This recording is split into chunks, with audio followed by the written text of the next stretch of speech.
Wala akong pakialam kung kumikiling kayo sa Amerikano, kumikiling kayo sa Chino. Sa international law, ang Coast Guard ay civilian in nature, sir. Pero acknowledge po ng lahat na under sila po Huwag sa natin ibahin ng international law, sir. Ang Coast Guard ay civilian in nature. Coast Guard, sinasabi po ba natin, sir, na ang Coast Guard ng China ay hindi civilian in nature? Sir, Sir, I mean yung Army, Navy po ang sinasabi nyo, Chairman. Ang sinasabi ko po, Coast Guard. under po sa kanila yung Coast Guard, yung Eh, militia. kahit naman po ito, under ninyo ito. Rato kayo nagtataas ng kamay, sir. Chairman, nagtataas. In our country, the Coast Guard is well under the Department of DOTR Transportation. But Chairman, maputol ko lang po kayo. So wala talaga yung mga tao niyan. Iba may sariling interest yung mga tao niyan. Kaya ito rin, kaya natin. We'll be ready when the time comes. And in fact, we are preparing the necessary contingency plans. At when the time comes, tawagan nyo kami ni Senator Robin Hood Padilla, Senator Tolentino, Senator Jingo, Senator Risa. We will go with you. Dala kami ng armas. Lalabang kami doon. Samahan namin kayo. Po bang tiga task force ng West Philippine Sea dito ngayon? Meron po tayong galing sa West Philippine Sea, task force. Opo, yan. O sir, may tanong lang po ako, Chairman. Opo, noong pong past administration, meron po kaming naging kasunduan sa Task Force West Philippine Sea na makapaglagay po ng fuel dump doon. Katunayan po, naging kapartner pa po namin si Mayor doon para makapaglagay ng fuel dump.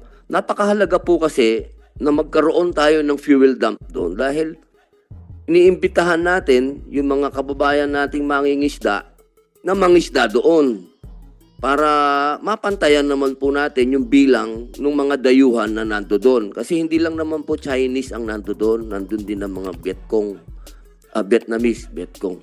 Sa panahon pa ako ng Vietnam War. Kaya po natin gusto magkaroon ng fuel dump doon dahil ang reklamo ng ating mga fishing yung mga Filipino fisherman, hindi lang po yung maliliit, kundi yung malalaki na iniimbitahan natin, walang gasolina. Kaya ang gusto po sana natin, sir, magkaroon ng fuel dump doon. Ang katunayan po, nakapag-deliver na po tayo ng materialis doon. At nandun na po kila Mayor. Nagkataon lang po, nung nagpalit ng administrasyon, bigla pong nahinto ito. Ang tatanungin ko lamang po, sa tingin niyo po ba, mahalaga talaga itong fuel dump? Kasi nandun na po yung mga materyales, sir. Sir, Commander Dumanik from the Western Command Operations to the Chairperson Committee on National Defense, Senator Estrada, to other senators, Senator Tolentino, Senator Bato, Senator Ontiveros, and Senator Padilla. So we acknowledge, sir, the importance of fuel storage, sir, in West Philippine Sea. Kasi, sir, yung mga barko natin, sir, many of our ships need to go back to Subic just to refuel. So that reduce our number of vessels within WPS. Although the operational tempo of Western Command has been increasing to the leadership of Vice Admiral Carlos, but one of the reasons that limit us from really sustain our presence in WPS is also the presence or the availability of fuel storage, sir. Not only that, sir, I'd like to take this opportunity also, sir, to express the need of having a bigger harbor area for our ships. Kasi, sir, if we compare it with China, pagka masama ang panahon, sir, they will just have to secure or hide dun sa shoal nila, sir.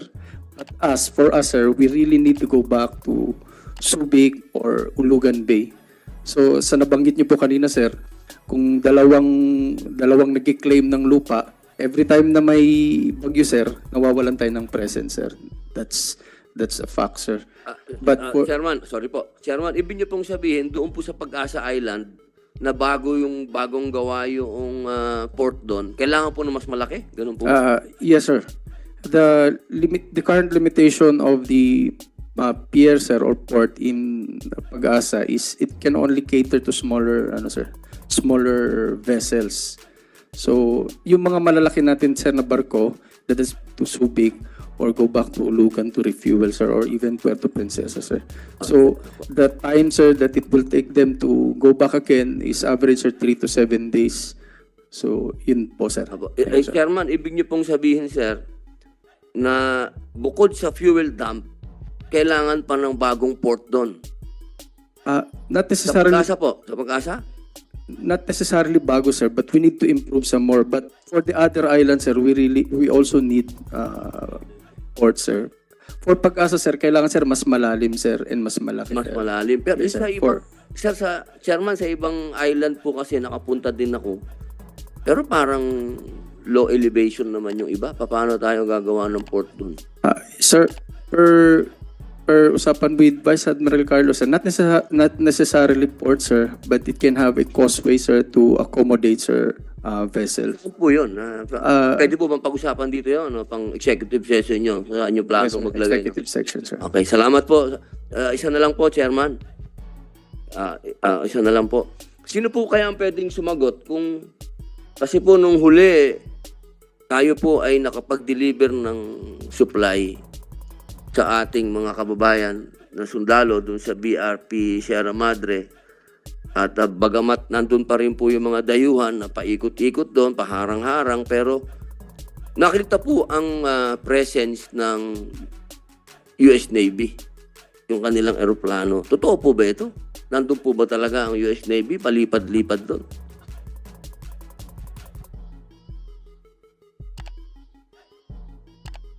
Yes, sir. We acknowledge, sir, yung presence ng Poseidon aircraft during the first and the second RORE. I think it's coordinated, sir, sa AFP under the framework ng MDB-SEB yun, sir. Okay, Chairman, may tanong ko lang po kasi US Navy, armed forces na po nila ito, di ba? Ng Amerika. Yung atin po, yung gamit ng dayuhan ay Coast Guard.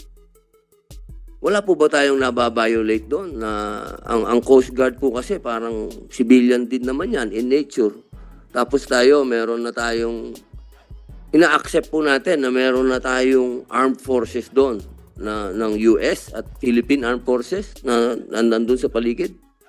Sir, yung activity po ng Chinese Coast Guard doon, yun po yung illegal. Yung pong presence ng US military at saka ng Coast Guard and Philippine military doon sa exclusive economic zone natin is within our right po. Meron po tayong MDT. Wala pong question doon, Chairman. Wala pong question doon kung sino yung illegal doon. Ano, ang sinasabo po natin sa Act of War. Wala naman. Hindi po ba yun parang tayo halimbawa ang itinapat sa atin ay civilian lang, ang tinapat natin ay armed forces na, hindi ba po yun parang na one step forward tayo? Mr. Chair, hindi naman po, sir. Kasi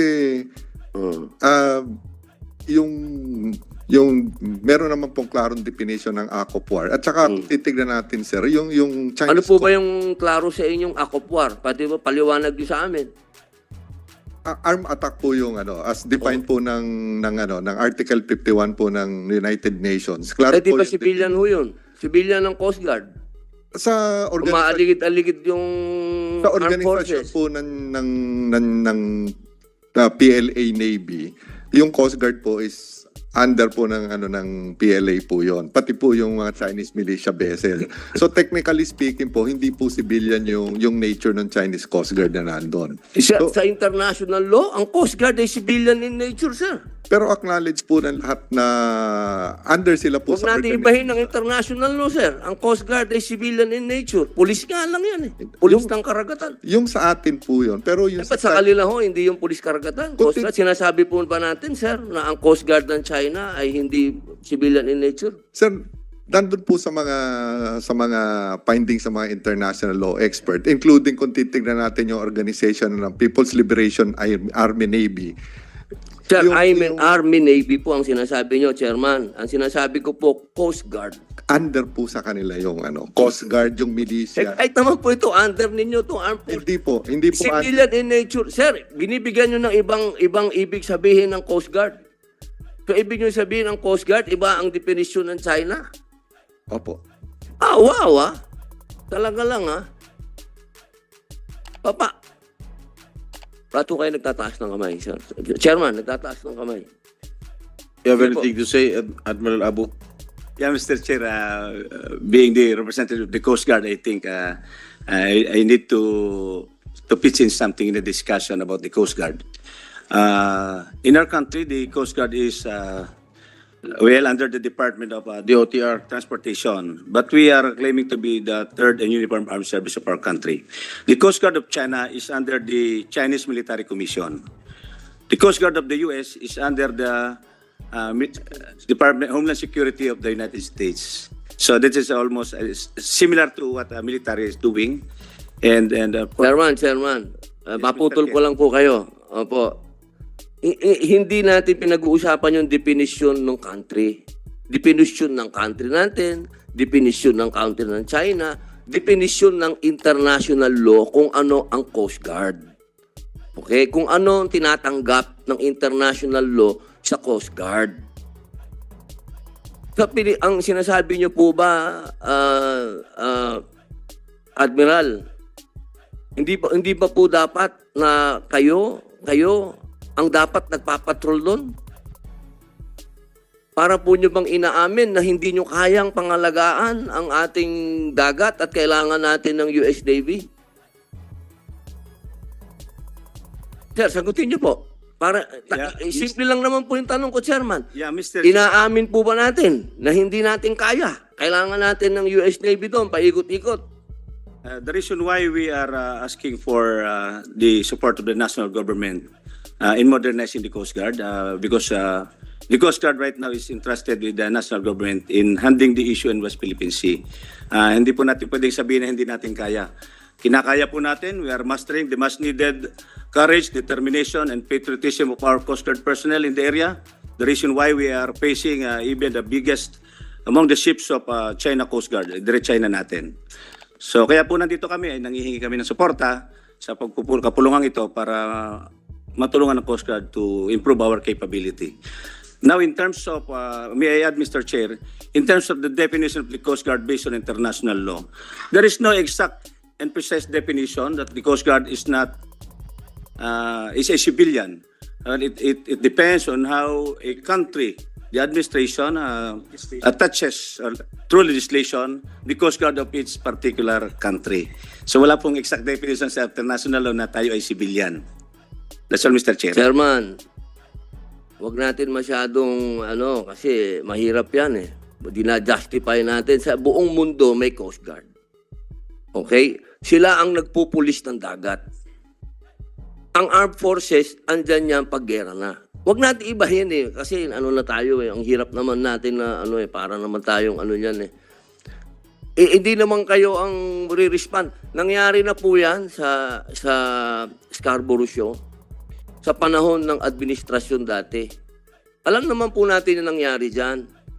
Nung naglabas kayo ng gray ship, naglabas na rin ng gray ship ang China. Kaya nga nagkaroon ng standoff dyan eh.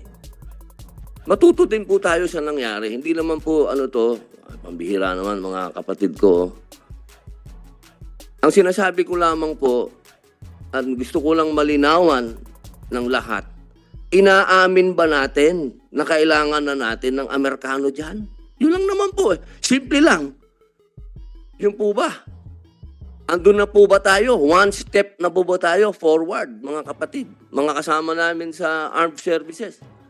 Yun po ba? Talaga po bang eto na tayo? Nandito na tayo? Kasama na natin sila. Nandyan na sila. Siguro gustong tukuyin ni Senator Robin na Yusek Madriaga kasi naging successful yung resupply mission natin sa BRP Sierra Madre just a few days ago dahil merong US aircraft na nag-orbit dun sa West Philippine Sea. Is that the main cause? Bakit naging successful yung resupply mission natin? Dahil meron presence ng aircraft ng Amerika? Kasi kung wala, ang siguro ang gustong tanongin ni Senator Robin, kung wala ba yung presence na US aircraft doon, hindi magiging successful yung resupply mission natin sa BRP Sierra Madre. Thank you, Mr. Chair. Hindi po. Ang naging successful po yung RORE natin is dahil sa katapangan at galing ng ating mga Coast Guard at Philippine Navy personnel na at saka yung mga civilian personnel na nandun sa Unay sa May na ano. Yung presensya po ng Amerikano doon is tulong lang po yun sa maritime domain awareness at parang may eye in the sky na nanonood ng buong pangyayari. Pero Did we request the presence of the US aircraft there? may coordination po sa AFP but kahit po pala yung Sino tayo bang humingi ng tulong o sila nag-volunteer? anong coordination at pwede pong tawagin si J3 pero pwedeng sagutin po. Sir, wala po tayong inaamin at hindi po tayo aamin na hindi natin kaya yung trabaho. Medyo kaya may Amerikano o sinong ibang bansa po kaya po ng Philippine Navy, kaya ng Philippine Coast Guard po yan. Hindi po tayo susuko dyan kaya may Amerikano o wala. Hindi po tayo aamin na hindi natin po kaya. Kakayanin po natin kahit ano po yung gamit natin. Yan lang po yung gusto namin i-manifest dito sa... Chairman, patutunayan ko po yun dahil ako hindi naman ako Coast Guard, hindi din naman ako, civilian lang ako pero nakapagdala ako ng supply doon sa iyo. Opo, yun lamang po. Kailangan lang po nating linawin talaga kung bakit may Amerikano doon. Yun lang po ang gusto kong linawin talaga. Bakit handa na ba tayo doon sa usapin na naglagay na pumayag na tayo? Paano kung nagpalipad din ngayon ng dayuhan doon ng eroplano din nila? Ano po kayang reaksyon natin, Chairman? Ano Mr. po ang Chair? magiging reaksyon natin kapag sila naman ang nagpalipad na doon, nagpaliparan na sila doon? Tayo na po naipit sa gitna. Yun lamang po, Chairman. Kasi kung tayo lang po, kaya natin, sir. Kayang-kaya po natin. Nandun ako eh. Nakita ko, sir eh. Kasama ko kayo. Nakapag-deliver ako ng supply doon. Yun lamang po. Maraming salamat po, Chairman. Maraming salamat, Senator Robin. Wait. Senator Bato? Yeah, with the indulgence of Senator Robin Hood Padilla, gusto ko lang mabigyan ng closure yung issue na binring up ni Senator Robin Hood Padilla. As far as Coast Guard is concerned, dapat klaruhin natin dito. Huwag tayong mag-depend doon sa definition na ibang bansa. Mag-depende tayo sa ating sariling definition at alam natin, it is a universally accepted concept na yung Coast Guard talaga is not part of the military. Ang Coast Guard ay isang civilian agency, not part of the military. Kasi mahirap kung magbigay tayo ng gray area for them to misinterpret, overinterpret, or underinterpret. Baka mamaya, dyan magsimula yung problema natin. Kaya gusto ko lang klaruhin yung sinabi ni Senator Robin Hood Padilla na talaga, ang Coast Guard, as far as we are concerned, is civilian in nature. Civilian talaga ang Coast Guard, hindi yan military. Kaya nga kayo ang ginagamit dyan sa West Philippine Sea para hindi masyadong aggressive ang dating because we are using your white ships, not the gray ships of the Navy. Diba? Mabuti yung magkaintindihan tayo dito kasi wag kayo what if sabihin ng Argentina, our Coast Guard is part of the Philippine Navy. Wala kaming pakialam sa inyo kung anong definition nyo.